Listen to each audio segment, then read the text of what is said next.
Date is November 1st. The time is 2:06. With us today, we have Alderman Tolliver, Alderwoman Bade, Alderman Warman, Alderman Bug, and myself, Alderman Franco.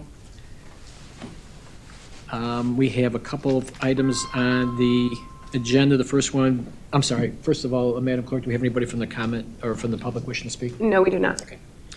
First item is 23-0855, and an ordinance pertaining to the paid leave policies and practices applicable to employees of the city. Good afternoon, Mr. Chairman. Rick Vainster, Corporation Counsel. Mr. Chairman, what this item is, it's an ordinance that would basically reaffirm the City Council's authority to determine for itself what the paid leave policies are for its employees. The Illinois Constitution is a very fundamental function of home rule municipalities such as ours is to exercise any power with respect to our government affairs, and that includes the conditions and working situations for our employees. We have very generous paid leave policies available to all of our employees, and essentially the purpose of this ordinance is to opt out from the state's new Paid Leave for All Act. Again, we do provide different policies and better policies than the state does. However, there are some administrative rules that accompany the state's statutes. For example, the ability of persons to take that leave on only 5 days' notice, which for a governmental entity is much more difficult to adjust to. The General Assembly went as far as to exempt specifically school districts as well as park districts from the requirements of this statute, but did not speak to municipalities as far as that exemption. Nevertheless, as a home rule unit, we are looking at, we'll be passing an ordinance, essentially what you're being asked to do right now, that would allow us to continue to follow the paid leave policies which are set forth in our pay plans and in our collective bargaining agreements, and then it would be at the City Council's discretion every year as it reviews those documents to determine whether it's necessary to further expand those policies. So this time, does the committee have any questions or comments about this? Second. This is to affirm, so what are we doing here? Are we passing something, or? We are passing an ordinance, essentially making it the policy of the City of Aurora, or reiterating the policy of the City of Aurora, that the paid leave procedures that are passed through our pay plans and through our collective bargaining agreements are the paid leave policies that are applicable to our employees. Okay. I just wanted to make sure, because typically we'll have an approval of an ordinance or resolution, doesn't have that wording in there, it's kind of towards the back, but I just want to make sure. All right, we have it all, we have a motion by Alderman Bugg, a second by Alderman Warman. Any other further comments or questions? All in favor, say aye. Aye. Opposed? Passes 5-0. Thank you, Mr. Chairman. Next item on the agenda is 23-0827, review the proposed 2024 city budget for community services.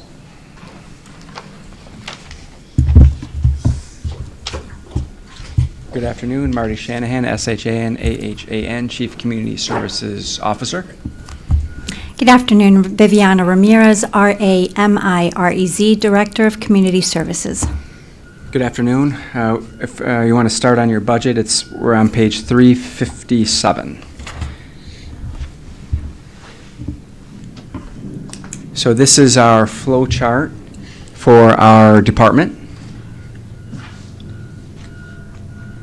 And what I'm going to do is, if you have any questions, I'm just going to kind of flip through these. If you have any questions, I'm going to go through little history for each division that we have, each of those that are on the line there, and then we'll go over each of the decision packages, and then if you have any questions, then you can, certainly ask them. Sure.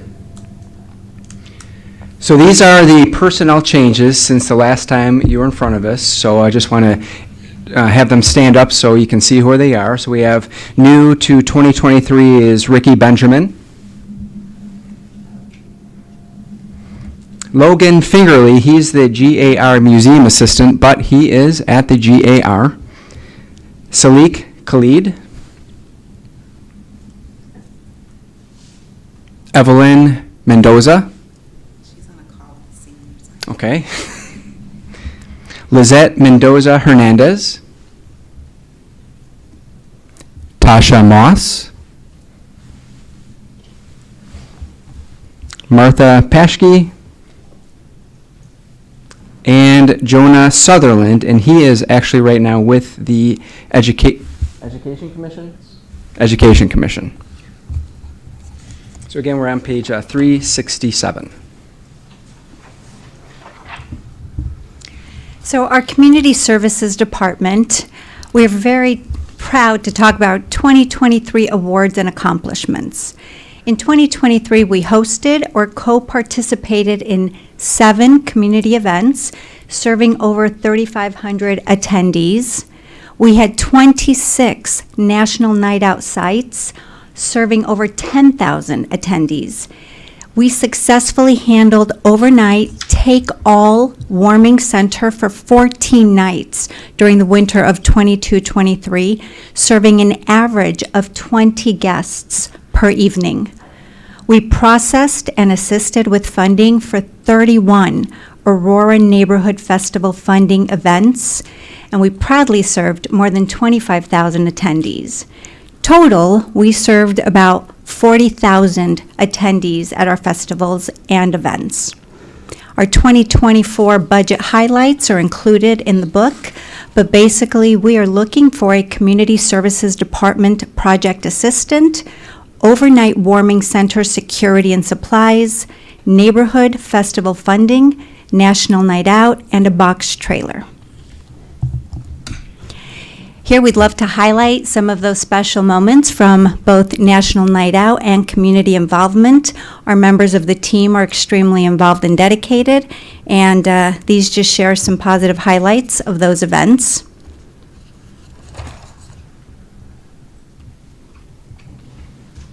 Okay, so then with respect specifically to the decision packages for administration, starting on page 362.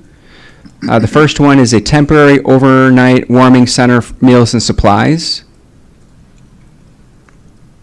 The second is the temporary overnight warming center security.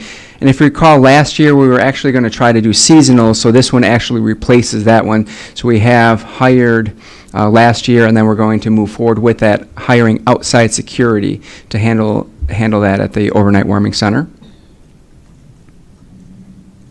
The next one on page 364 is an enclosed box trailer for all the supplies that we have. So if you've been into the far back parking lot, there was one for Mocha. So this is one for our department, much smaller though than that one. And then the last one is a project assistant for the Community Services Department. And now this is specific to our department, but it's going to be utilized primarily for seniors, disabilities, and youth for all the enhanced programming that they've been doing over the past couple years.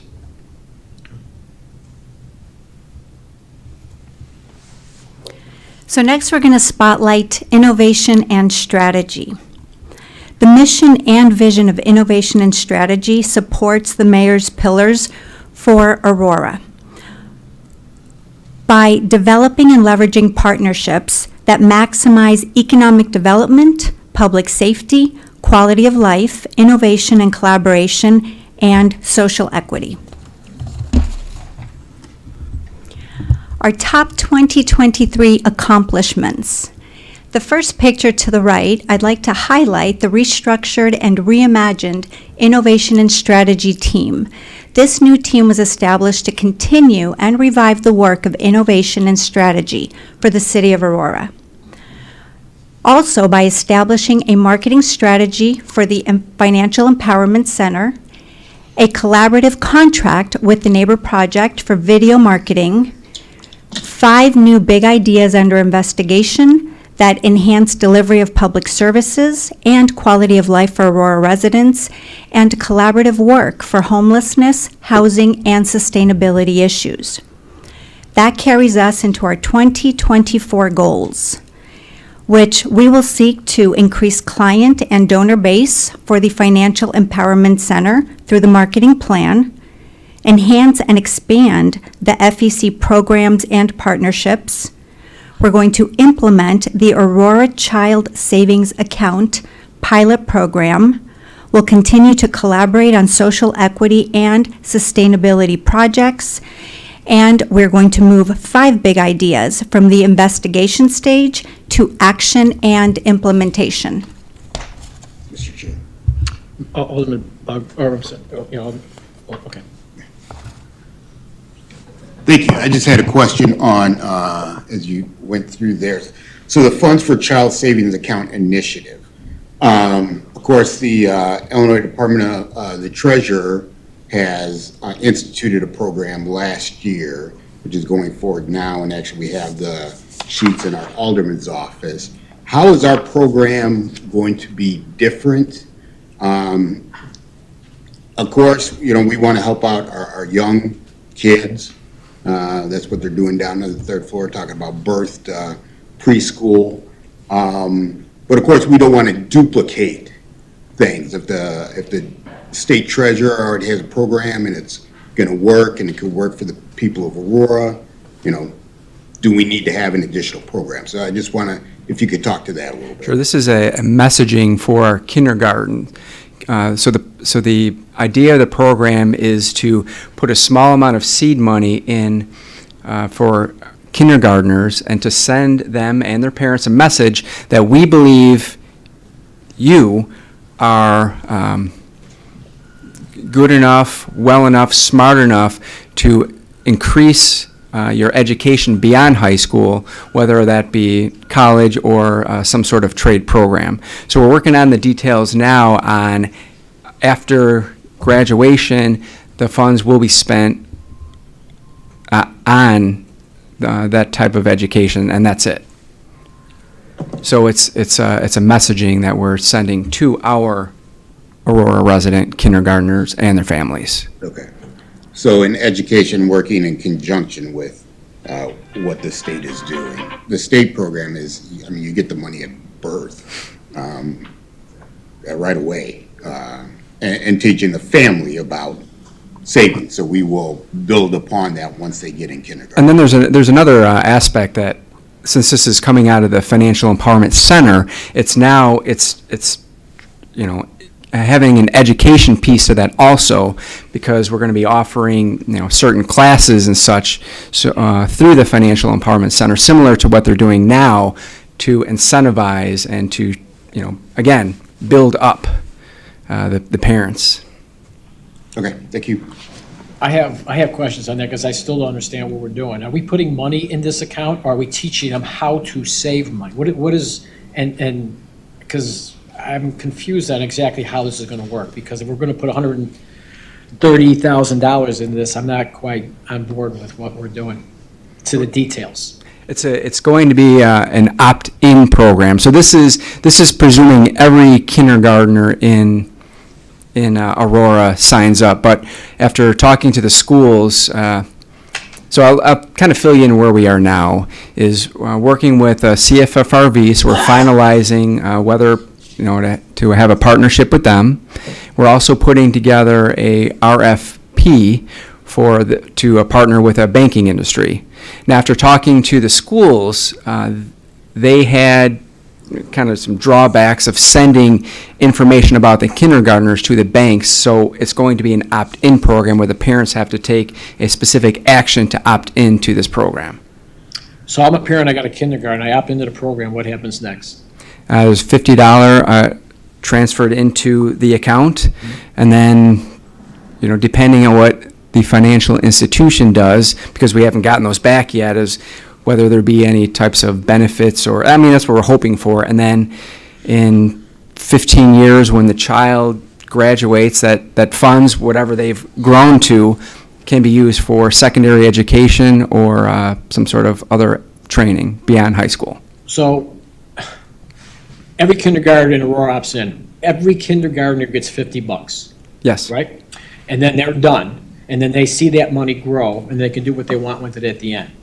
Not with, as long as it's. Well, as long as it's Yeah. for education, for Yes. either trade school or so, and then we do that every year for every kindergarten that comes through. Have we looked at the math on that? I mean, what that would be? If we have all the, I know, Mr. Exad, you wanted to say something. Why don't you jump in? Yeah, it's basically what it sounds like. It's creating a child savings account, a little different than the state that Alderman Bug talked about, a little different than some other towns that have done promises of paying, raising enough money to pay college tuitions and things like that. So this is a little bit of a different take, starting at kindergarten. The school districts we've talked to are very excited about doing this.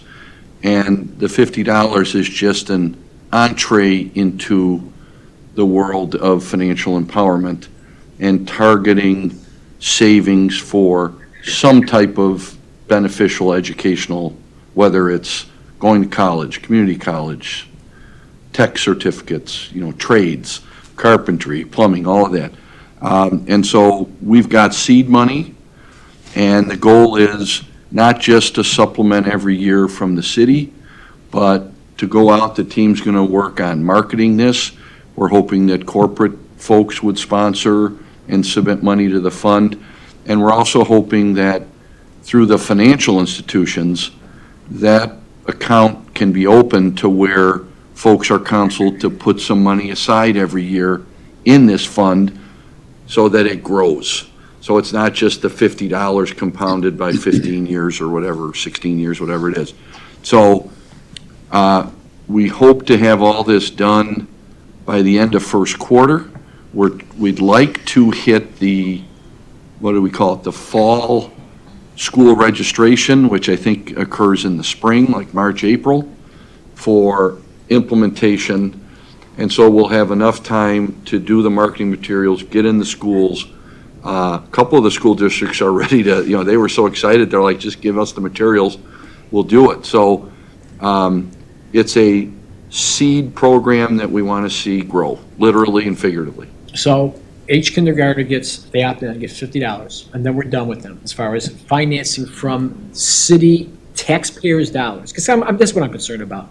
And then I guess the other question would be. Well, the ultimate goal is going to be a hybrid approach. It's going to be some seed money from the city, but like the seed money that we have came from Curative, Columbia Care, was about 100 and. It was a six figures. Right? So that's already on deposit with CFFRV. Well, almost. That's what we're still finalizing. Yeah. So that's where it's going to be a combination of some commitment from the city, not unlike what we do, for example, with TinkerWorks or these other type programs, where we commit to a good social cause to help with one of our pillars, which is education, workforce development, and then the commitment we made through the Financial Empowerment Center many years ago is to empower our folks that need it with financial education. And this is one of those tools. So who is eligible? Is it only Aurora citizens that go to? Aurora residents in our school districts who go to who are in kindergarten. So Aurora Right? Christian, Isn't that how we wrote it? Yes. Aurora Christian, Aurora Central Catholic, private schools, where do they fall into this? As long as they live in Aurora. long And as you're they live in Aurora. even Correct. homeschool. Okay, all right, so Aurora kids, they go to whatever schools that are in the Aurora district. Okay, $50. I'm trying to get my hands around it, because that was, I don't know the math in this, because I don't know how many kids would opt in, and times $50, I'm trying to figure that out. And you may not even know yet either, because we haven't done this yet. Right. I'm just trying to figure out, where we're at with that. And there's no type of eligibility, like if your income level is this, you can in, or just nothing like that, right? Correct. Right. It's an opt-in. It's an correct. opt-in, yeah, but you don't have to have a certain income level or less to get in, okay.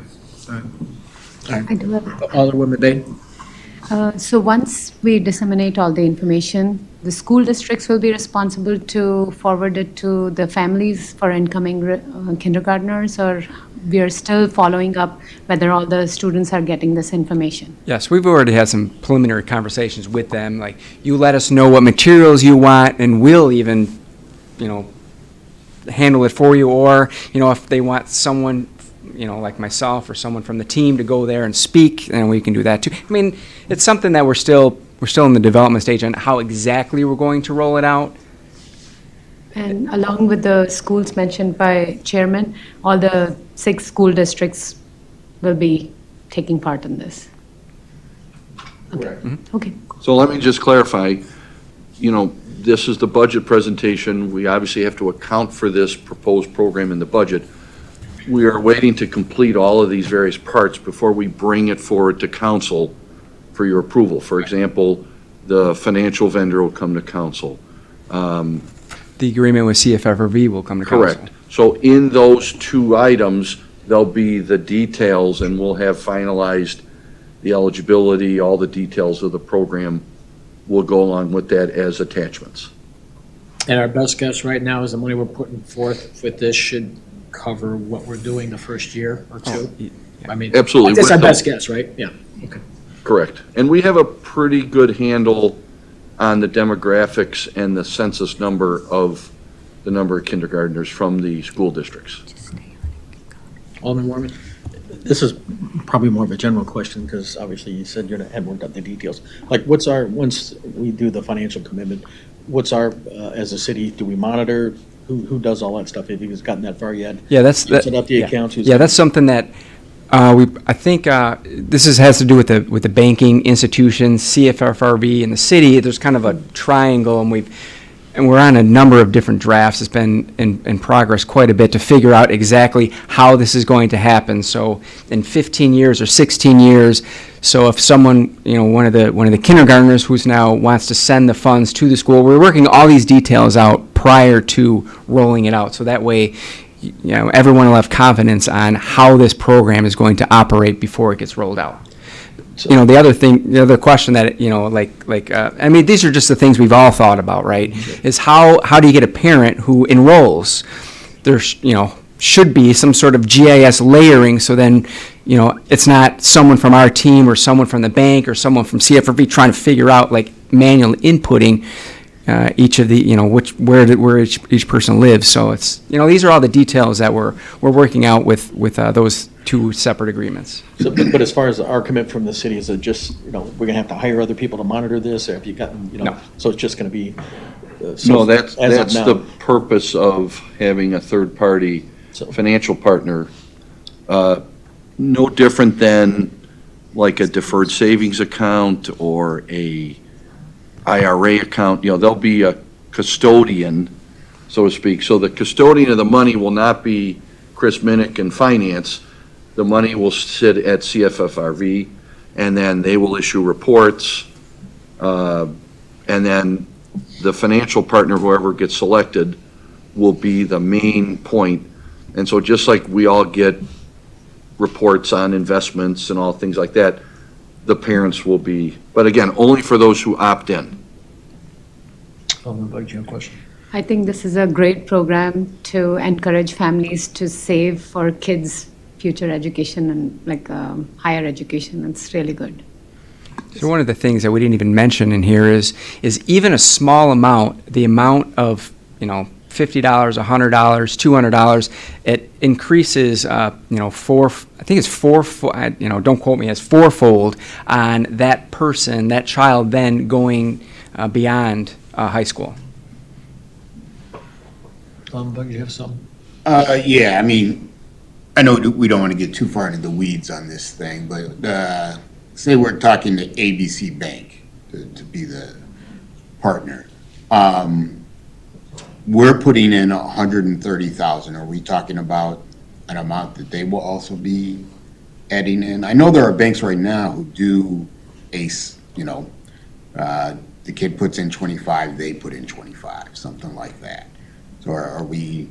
Well, the request for proposal has it had kind of a spot. So we're hoping that that's going to happen, because if you think about a financial institution or a bank or something, they're going to have, say 1,000 or 2,000 accounts open over the course of years, and this, potential for them, all these different customers, and then these funds, they're going to have the confidence that these funds are not going to be moved for another 15 years. So we're thinking that that's going to be one of the, when we get these back.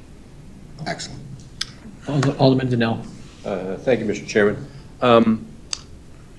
30 years ago, 35 years ago, we put money in Bright Start state program. Kind of sounds similar. Is that something that might be an option, or how might that play together? I mean, it's already an existing program. Yeah, that's a separate, that's distinct mission. and separate from this. Same exact mission. Save money for college. Yeah, I mean, this is more of a messaging from City of Aurora. Well, I just thought, if we're looking for a partner that has experience, it might be an option. We met with them maybe a year ago, and we tried to come up with some sort of, this is kind of beyond a little bit more, but we met with them to try to come up with some sort of partnership, and there wasn't a good match. Any other questions or comments? All right, we can move on. Okay, so on page 366, we did talk about this one a little bit already, the Child Savings Account Initiative. Page 367, an innovation marketing consultant. We talked about this one a little bit too, and how the innovation team is going to market their programs. And page 368, the film festival. We hope to see you all this Friday, and then we're hoping this is going to be a success and continue this program moving forward.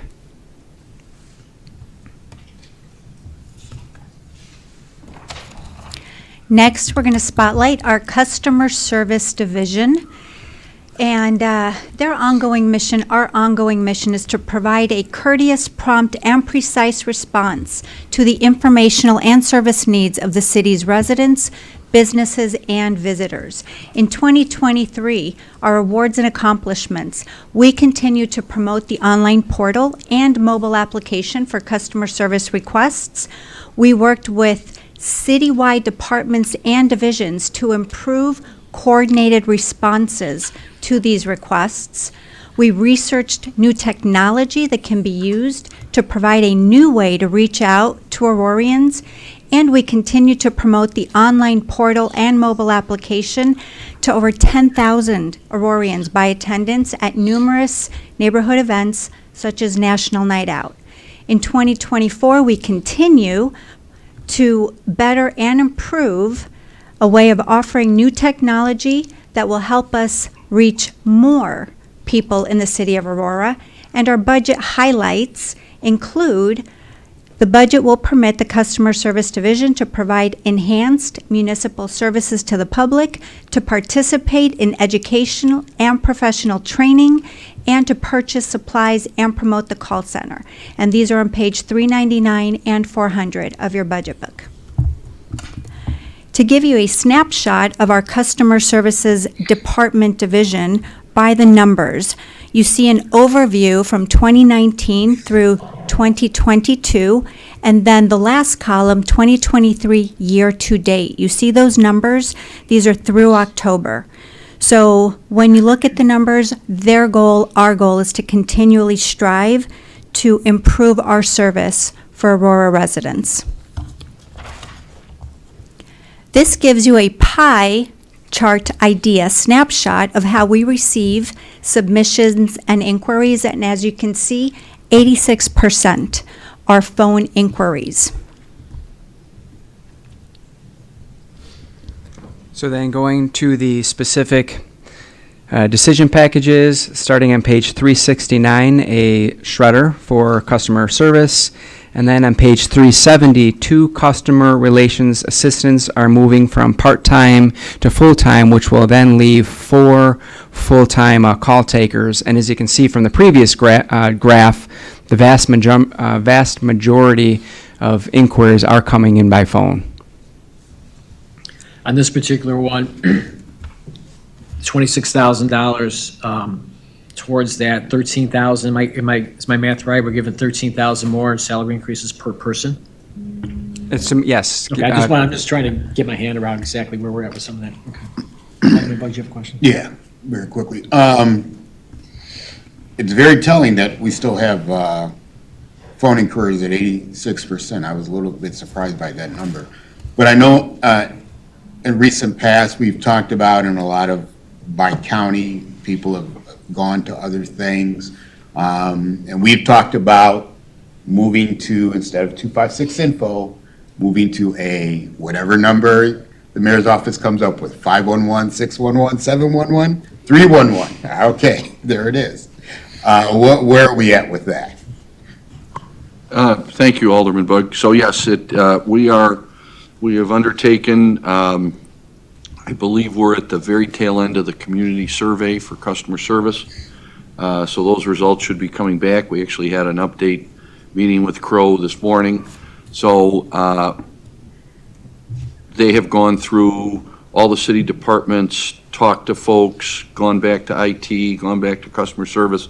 So they're pulling together a draft for us probably in the next 2 weeks, a preliminary draft on sort of the state of the city, state of customer service by every department, including folks that may contact the alderman's office, for example.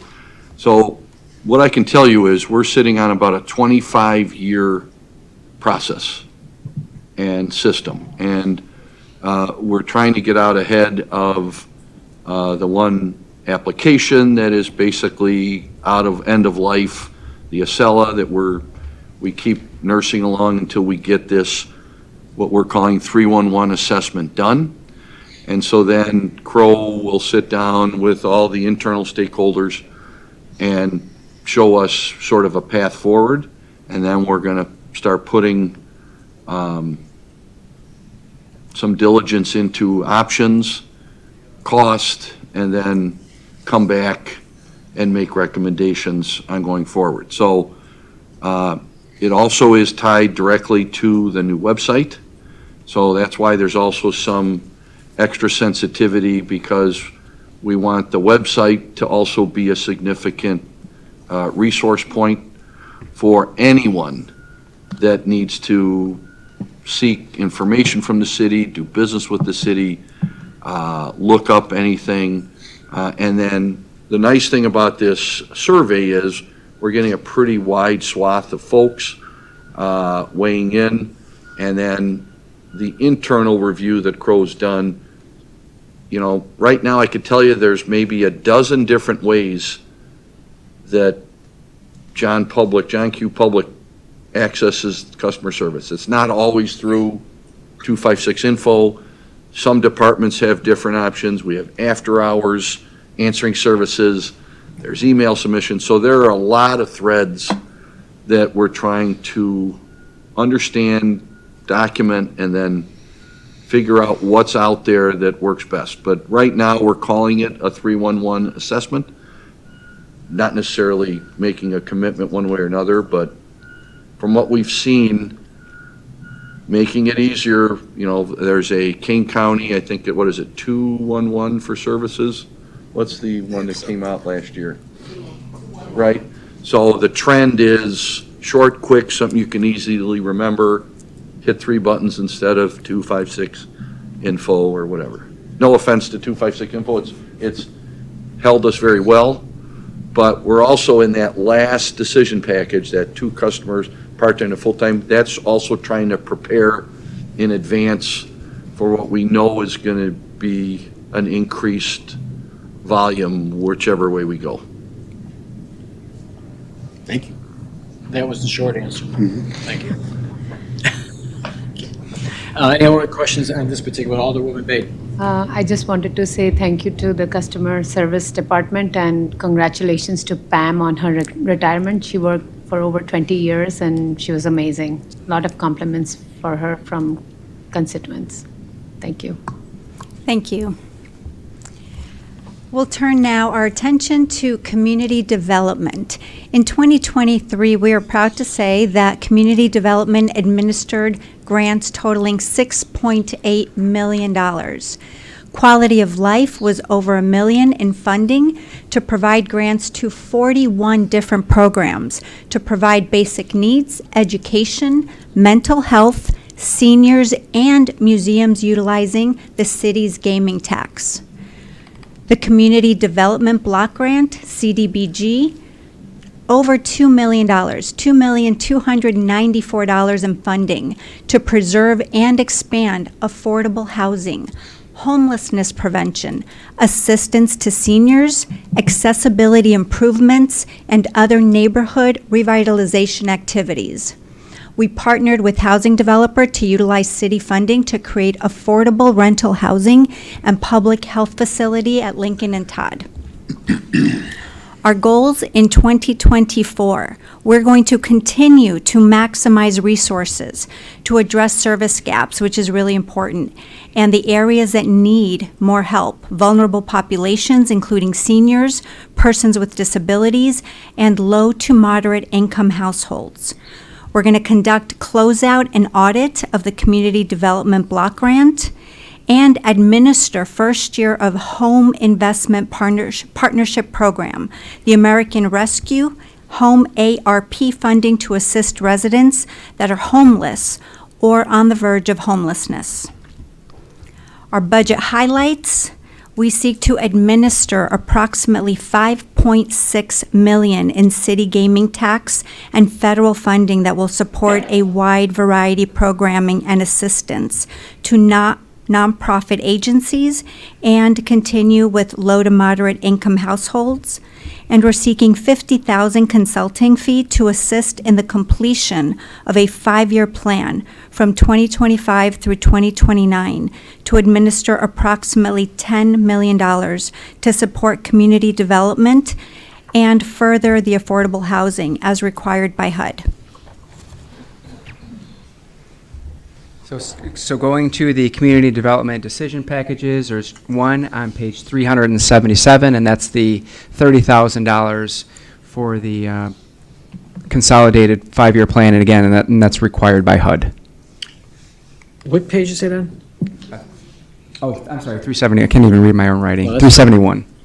So, do we have a consultant in mind, or what qualifications this consultant would be? Would he be somebody from HUD, or how does that work?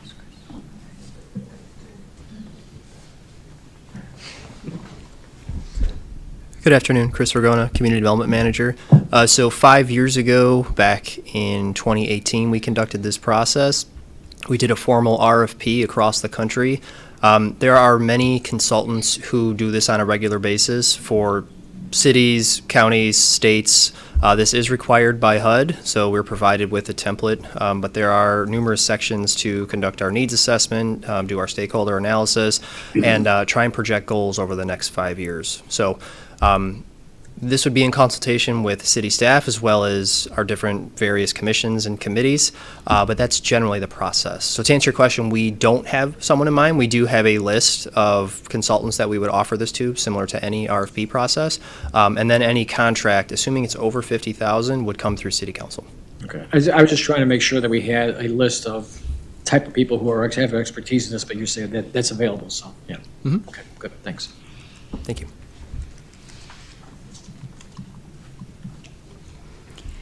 Next, we're going to spotlight public art. In 2023, awards and accomplishments included, we received a state grant of $192,000 for Lighted Art Installation Festival. We hosted 2 outdoor street art festivals. They included live painting, DJs, and family activities. Hosted 6 exhibits and 20 events in the public art gallery, and published 3 exhibit catalogs. Further, partnered with Youth Services Division to offer 4 weeks of summer art camps, which were an absolute hit. In 2024, our goals is to host inaugural Festival of Lighted Public Art Installations and Performances. We're going to fundraise for that festival. We're going to install the first major sculpture acquisition since 2008 here in the city of Aurora. We're going to install 3 new murals. We're going to partner with MOED on project management on the downtown skate park. And we are going to host 5 exhibits and 15 events at the Public Art Gallery and publish 1 exhibit catalog.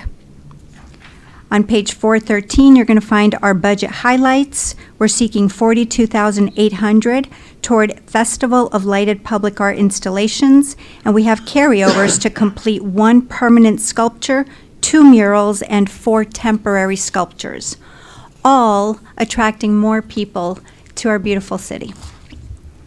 We follow with amazing pictures that really capture the essence of art and the public's integration into public art.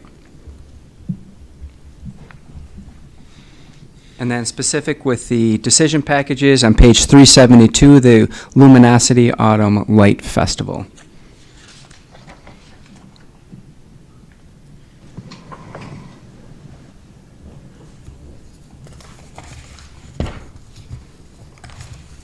Which is going to be pretty exciting. I got a question. Alderman Bug, I'm sorry, go ahead. Yeah, because I know you're about to move on to GAR. On the public art, and I know it's, Jen does a great job in doing different public art in a lot of different mediums. I know it's been a goal over the years. We've talked about it. It's come into this budget meeting. We've talked about it, trying to get some of the public art into the wards. Everything is downtown. We would like to get it out amongst the masses in the other wards. We've talked about the ugly utility boxes, maybe painting them up or anything to get some color and some vibrancy out. You know, do the downtown, but we gotta hit other areas of town also. So where are we at with that? Thank you, Jen Byrne, BYRNE Public Art. So in looking at that, and I know that's something we've been talking about for years now, sort of the most recent block to that has been that murals are only allowed right now within the Fox Walk without any exceptions to that. There's no sign ordinance exceptions for that. Now, that doesn't necessarily apply to the utility boxes. Public Art now has a staff of 1.5. So with what we've been doing, we're pretty resourceful with our time and funds. I guess what I can say is that when members of wards have come forward looking for a wall mural, I have not been able to help them to the point of getting past that ordinance. I haven't had anybody coming about a utility box mural specifically. I guess what I can say is I haven't had the staffing hours to reach out to every ward and be, really even about it. But as far as I understand, painting utility boxes in the wards outside of downtown is something that we can do, that I would be happy to manage. And really the only caveat is that it can't be IDOT, so it can't be on a state route. But other than that, I welcome I welcome those requests and can help out with that. Excellent. I could think of a lot of different means. The meeting going on in the third floor right now, I believe they would be elated to get involved in utility boxes near the schools. Our youth council over there, I believe they might have some great ideas on helping out with that. So, yeah, and whatever utility we work with, if we have the permission from ComEd or whoever to go forward, I think we have the committees and the means to get some of that moving forward.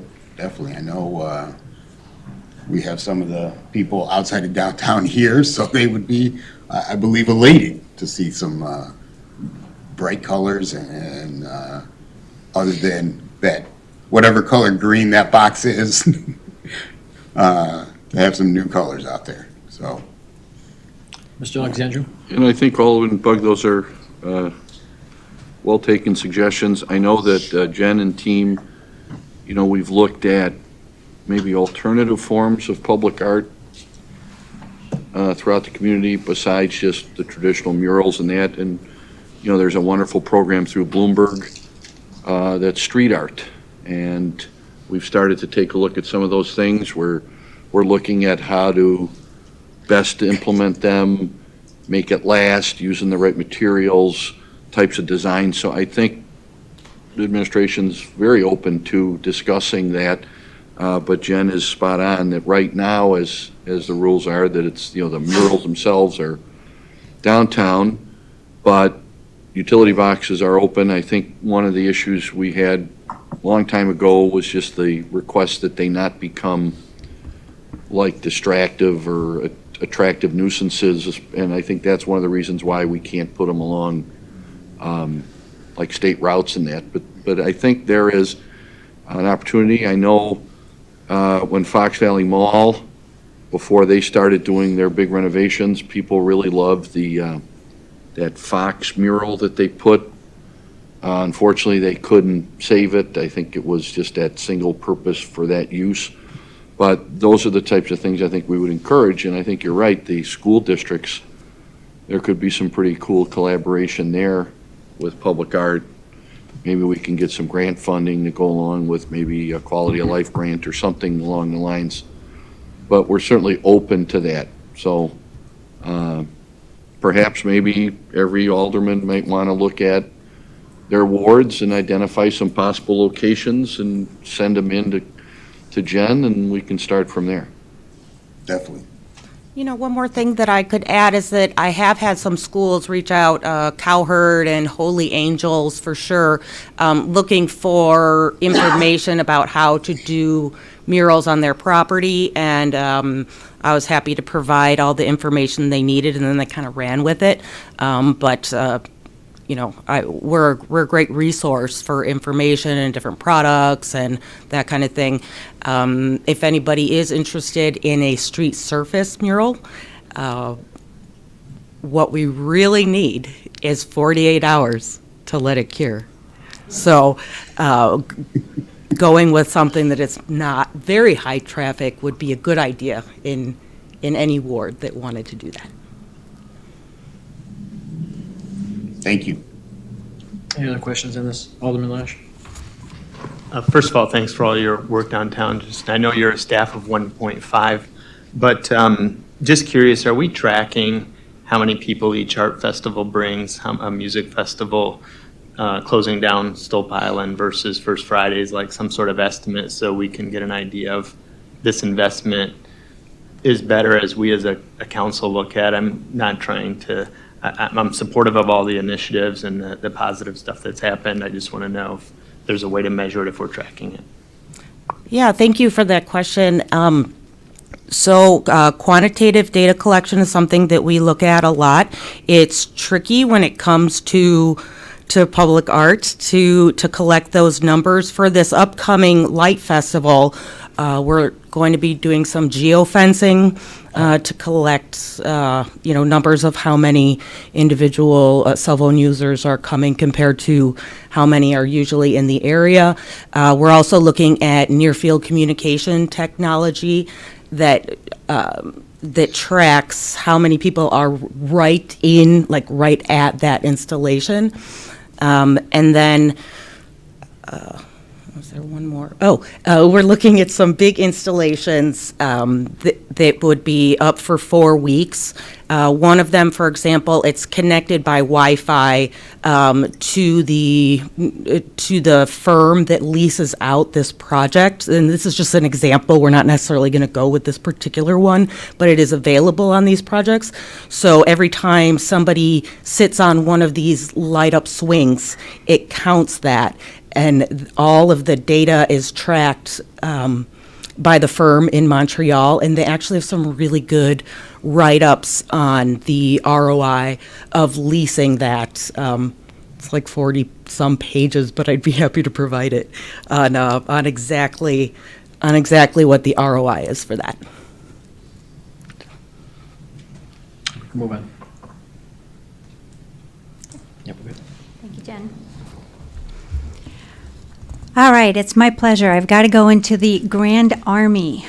And if I may start with a very short statement, because when you look at Eric Pry and his accomplishments, I would like to read just a few sentences that leads up to an award that's listed here. Eric, stand up. The AMM, which is the Association of Midwest Museums. The selection committee enjoyed learning about your career and were impressed by the range of projects you have undertaken in your time at the Grand Army of the Republic Museum. You have not only used your creativity to adapt during the pandemic, but also have gone the extra mile to ensure the museum is relevant in its community and provides access to all visitors. You exemplify the leadership qualities the committee wishes to celebrate through this award. With that, he received the 2023 Promising Leadership Award. In 2023, Eric's awards and accomplishments with the GAR. He was recognized by the Illinois Association of Museums in 3 categories and awarded the Small Institution of the Year award. He installed 4 exhibits of various topics related to the museum's mission and completed all projects in the Illinois Department of Natural Resources grant from 2014. He was also awarded, as I just stated, the 2023 Promising Leadership Award. In 2024, he's got high goals. He's going to submit for accreditation through the American Alliance of Museums. He seeks to complete the STEPS program through the American Association of State and Local History. He continues to expand the museum's educational program offerings for Aurora's grade school and middle school students. And he will complete collection room relocation project. In 2024, our budget highlights for the GAR and Eric are on 417 of your budget book. We seek to increase the education specialist position hours, provide 3 paid internships to local college students. We'd like to promote the GAR curator to museum director, upgrade the museum assistant, and provide for conservation needs of the collection. As you can see by these pictures, these show the awards that he's received.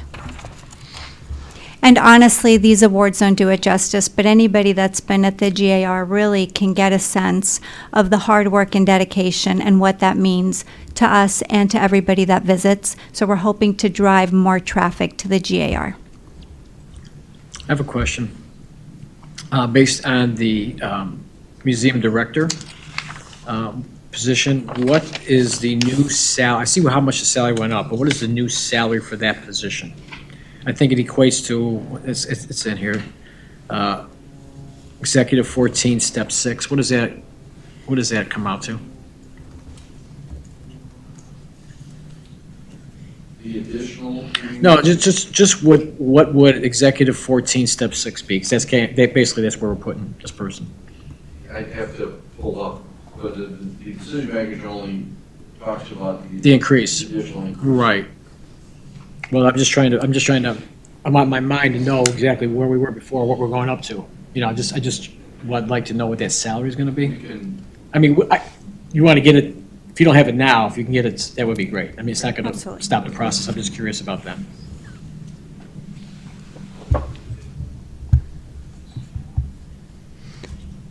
So starting with the decision packages on page 373, first one is to increase the job grade of the GAR part-time museum assistant. Page 374 is increase the hours of the GAR part-time education specialist. And this again will increase the programming with the GAR. Convert the GAR curator position to museum director. 3 internships positions, that's page 376, and conservation of GAR artifacts, and that's on page 377. Questions about this? The committee? Okay. Alderman Lash? Will we be able to keep the GAR open later hours to make it more available to the public with these new staffing changes?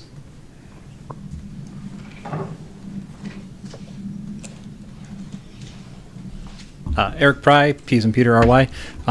In short, yes, absolutely. I plan on having Wednesday hours open later. That kind of coincides with the county clerk's office, which is next door. They're also open until 8 o'clock on Wednesdays.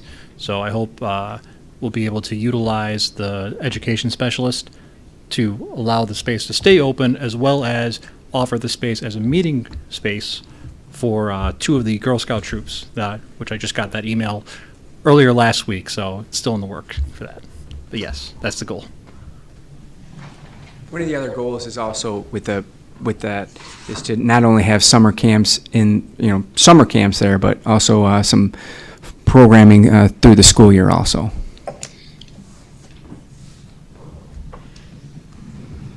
Next, we're going to highlight our Youth Services Division.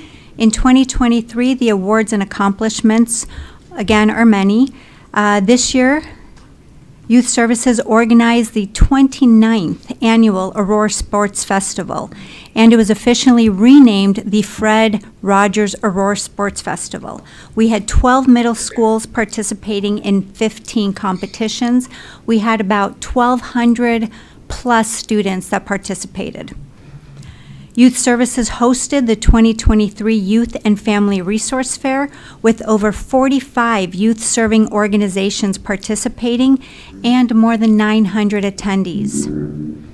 Also sponsored and organized citywide summer camps in conjunction with cities and schools at 5 locations. District 131 Johnson, 129 Hill, Oswego 308 Wheatlands, Indian Prairie 204 Georgetown, and a drama camp at Jefferson West High, totaling about 500 plus attendees. This was the second year of the Downtown Aurora Summer Camp in conjunction with Public Art, Wabanzi Community College, the GAR Museum, APS Training Academy, and the Fire Museum, and we serviced about 86 students. Obviously, the goal is to keep that number rising. Hosted the 38th, 39th season of the City Lights tournaments with 12 competitions and over 1,000 student athletes. Received a state grant for $180,000 for a new portable soccer field, field trips and enrichment programming for after-school and summer camps, an online program for youth court, speaking engagement, and the One Aurora Goal soccer program with the international soccer star Angel Reyna. Additionally, they just created a video version of our youth resource guide, and that will be updated regularly, and it's going to be used at various community events and gatherings so that we can keep increasing awareness. The goals in 2024: continue to expand and enhance programming that will better serve our community. Continue partnerships with various community agencies so that we can keep meeting the demands of the most children in need. Develop new initiatives and programs while increasing staffing. And really importantly, to identify areas of advocacy through the Aurora Youth Council, including hosting a citywide youth summit and exchange. The budget highlights will include the portable soccer field transportation and maintenance, a small increase for youth programming for the City of Lights summer camp budget, and small increase in sports, festival youth, and the youth court program, all page 423, 424, and 425. And then really some of these pictures just capitalize on those beautiful moments that our youth got to participate in the City of Lights tournament, the sports festival, our youth council. And so our hope is that we all recognize the importance of enriching programs for our youth and our students, and by increasing the attendance, we can achieve even more. And there weren't any specific to youth, any decision packages. Next, I want to spotlight our senior and disability services. Paper will not do justice, but I'm going to try.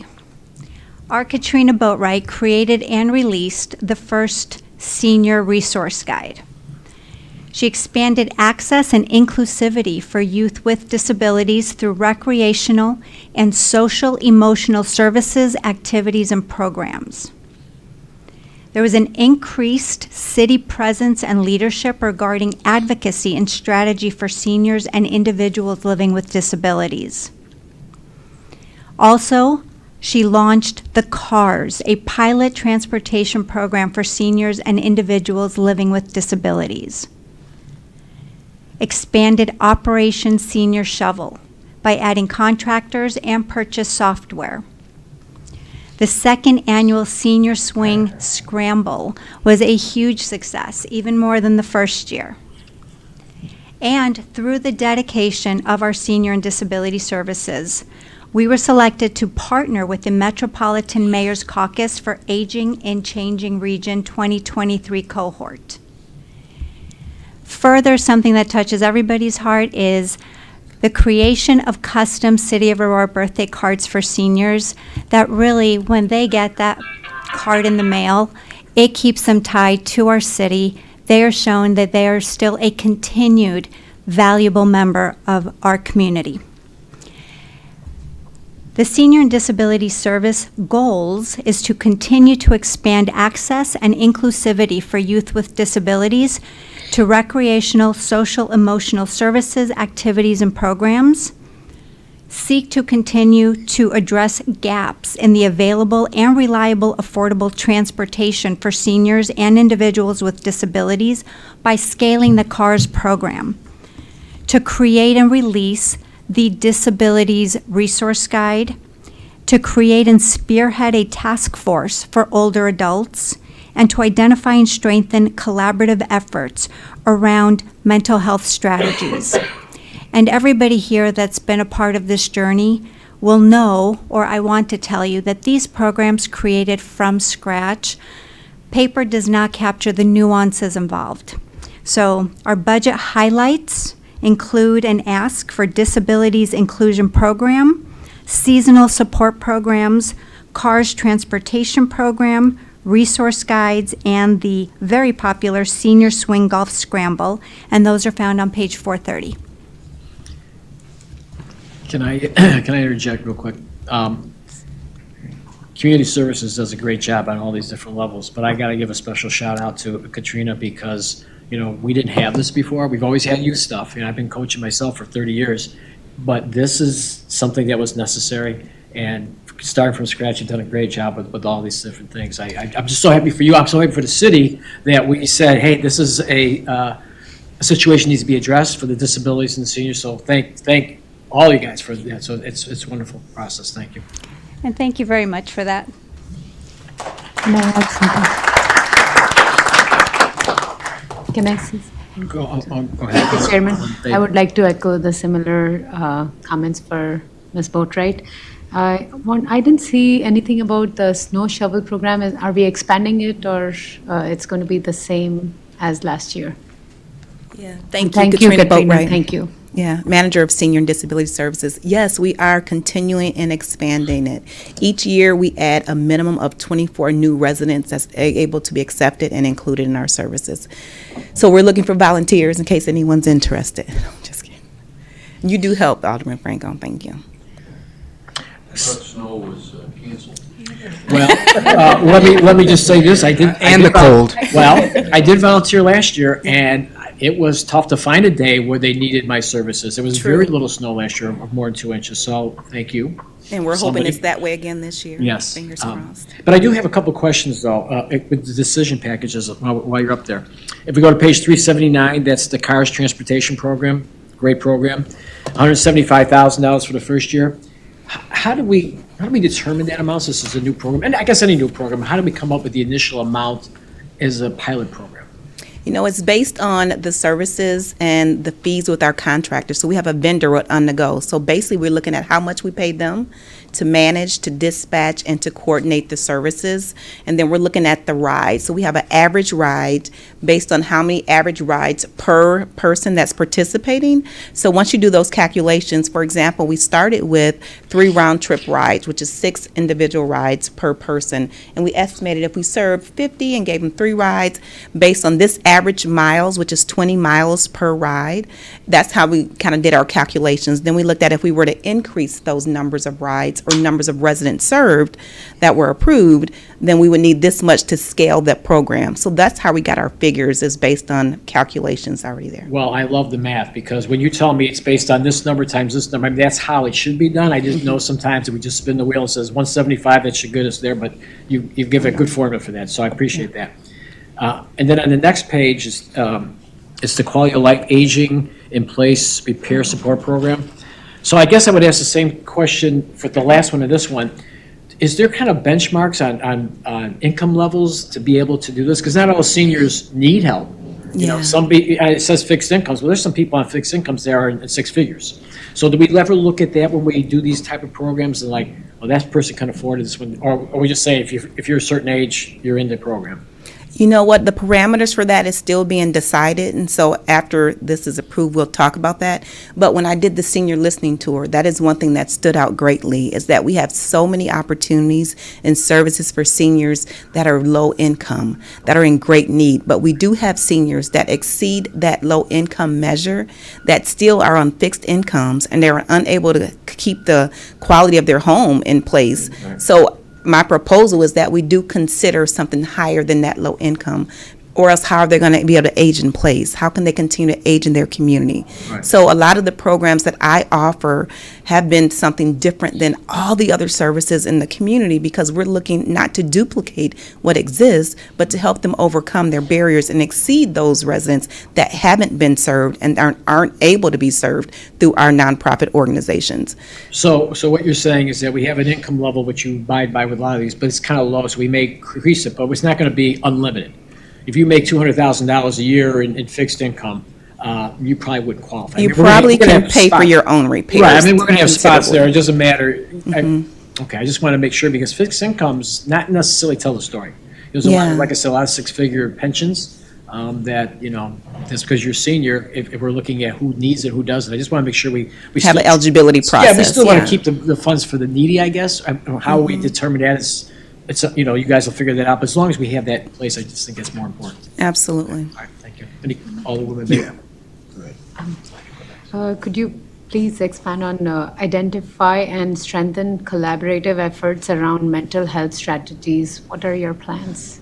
You know what, my plans is to get some approval and support to really develop that scope. As we all know, mental illness has increased, right? The vast need is there. And so when I speak with a lot of the stakeholders in our community, we talk about the things that need to be leveraged. We talk about the decreases and insufficiency in staff and social workers and counselors and just access overall. So we know there is a need to increase access and awareness around mental health.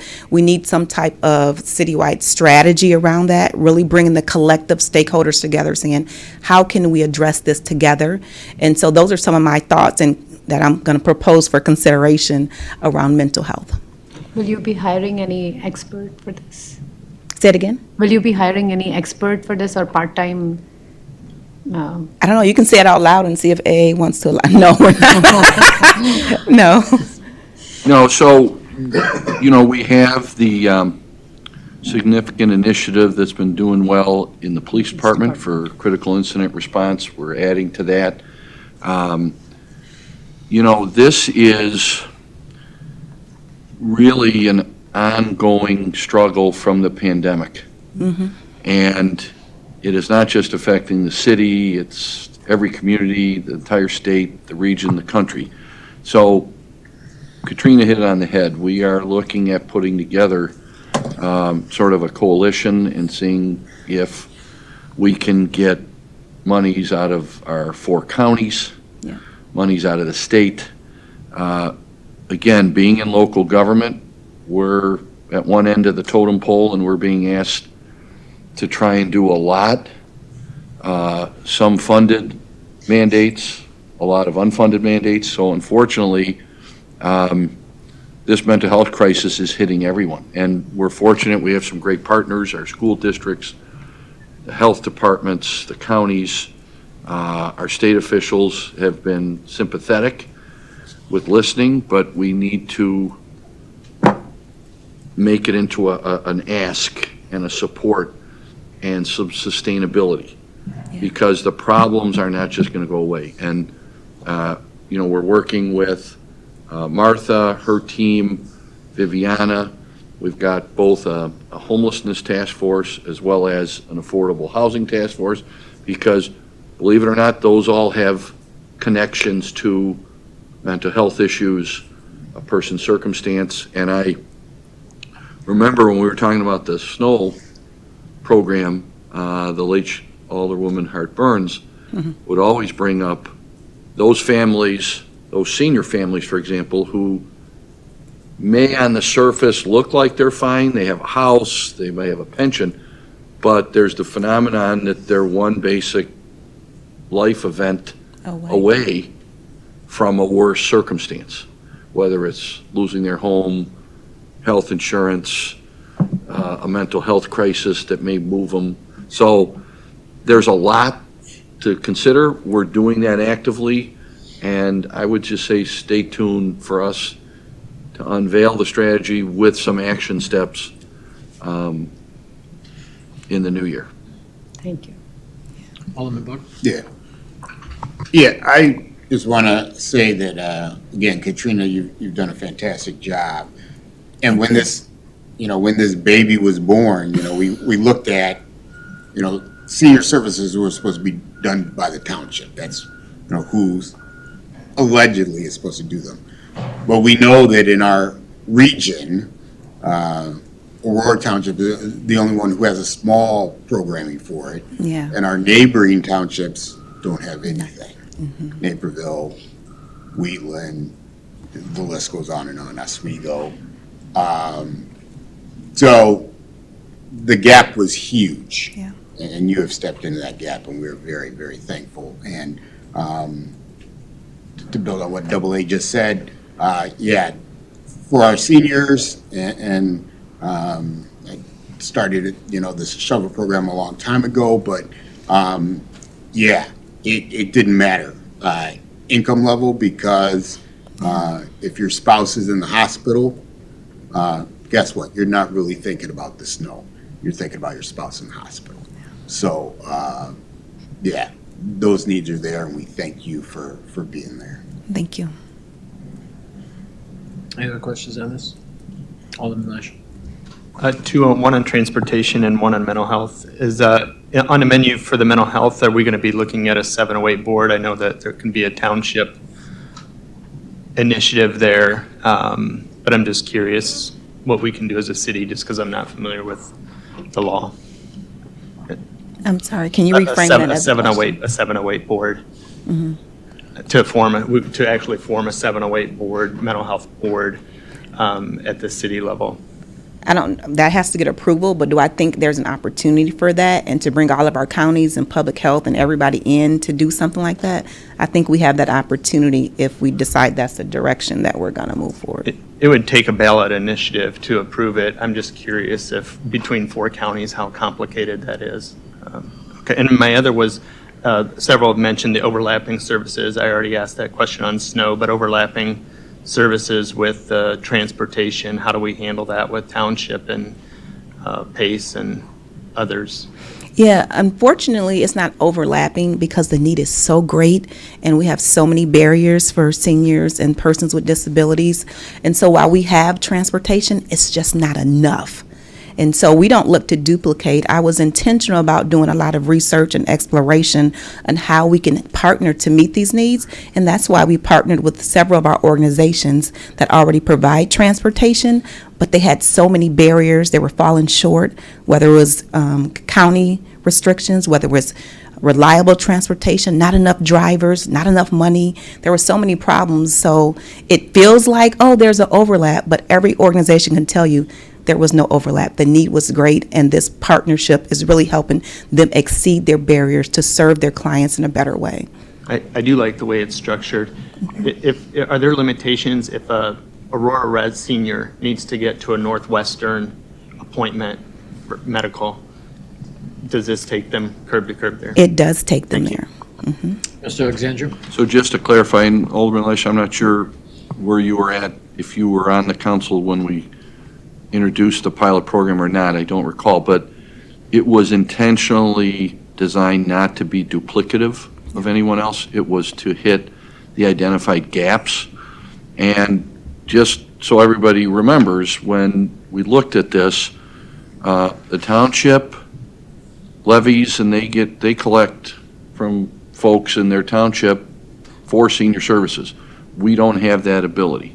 And so the transportation needs there only go so far. So we're happy that we've gained more partners. I believe Hesed House is coming on board. Weston Bridges is coming on board.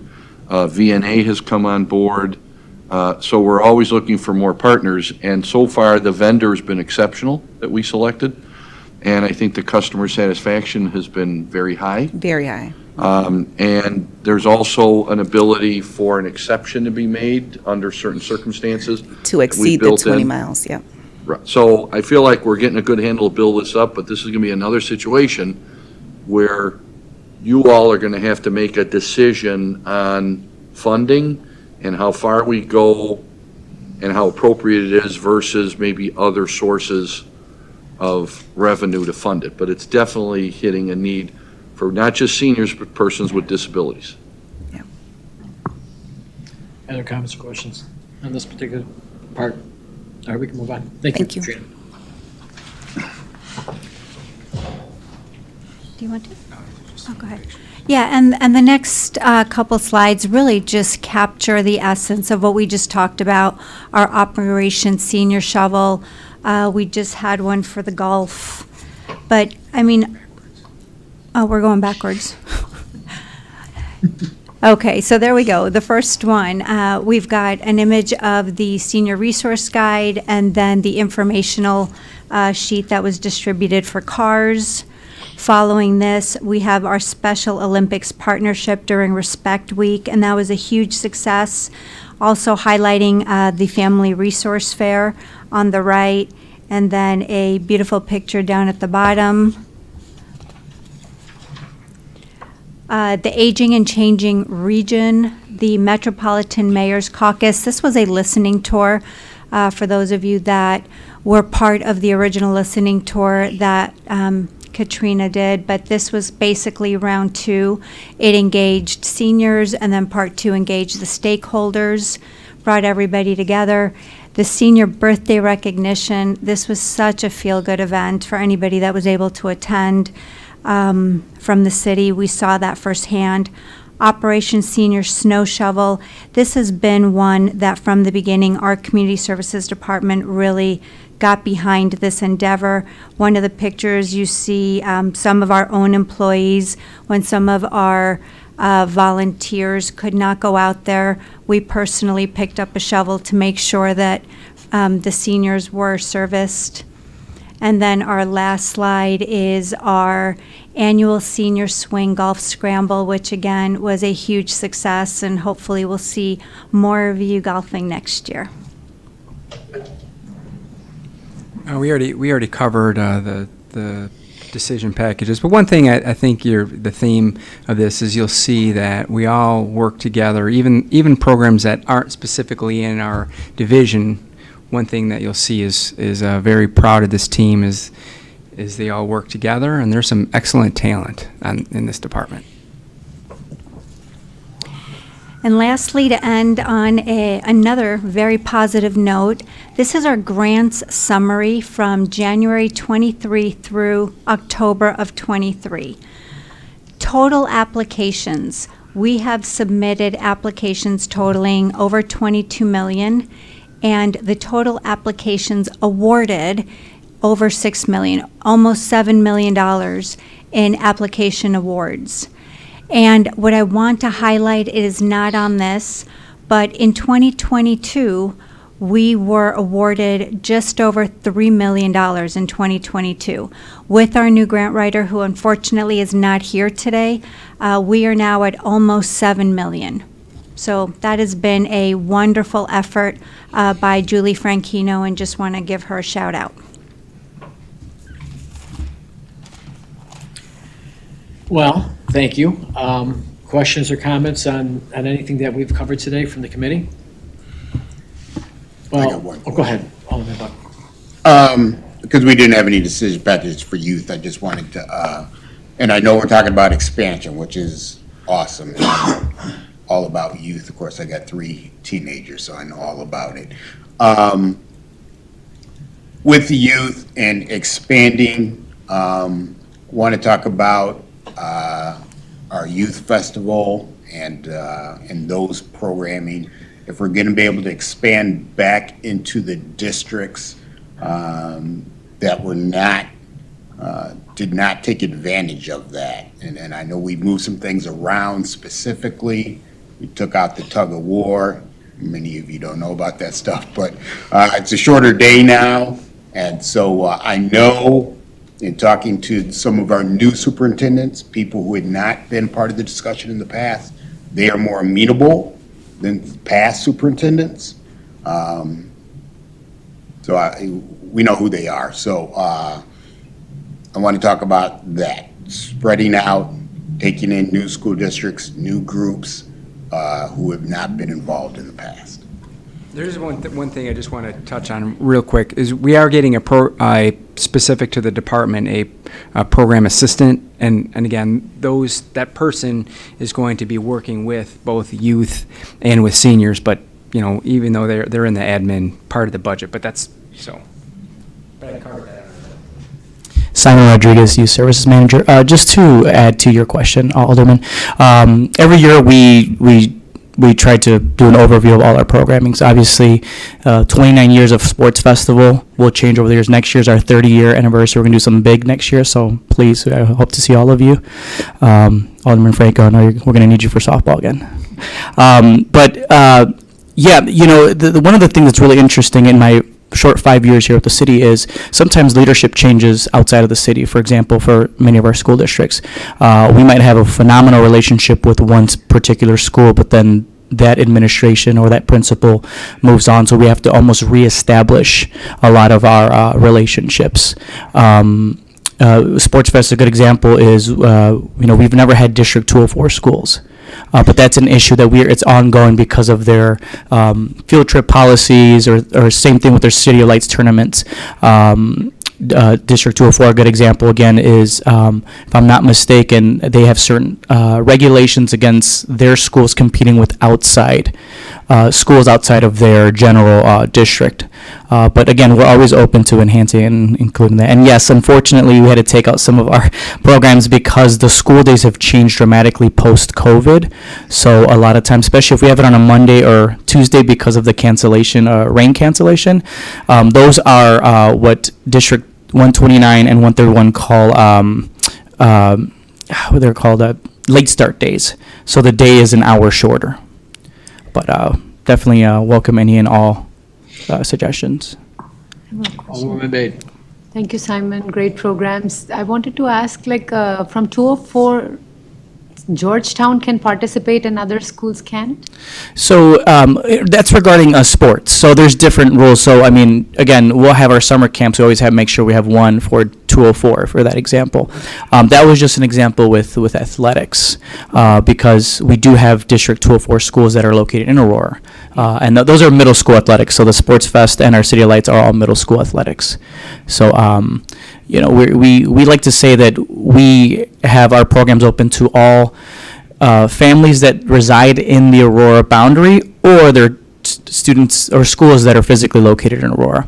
But if they choose to participate is up to them. Okay. Thank you. Well, I just want to say thank you, Marty and Viviana, for the presentation. It was very easy to follow sequentially. We don't always get that. We weren't skipping around, so that was good. So thank you for what you've done. Thank you for your team. You guys do a great job and continue the good work. Thank you very much. Thank you. Excellent job. Motion to adjourn. Is there anything else to come before the Finance Committee today? Hearing none, we have a motion to adjourn by Alderman Bug. I'm sorry, I didn't hear a second. Second by Alderwoman Bade. All in favor, say aye. Aye. Opposed? And we are adjourned at 3:30. Thank you.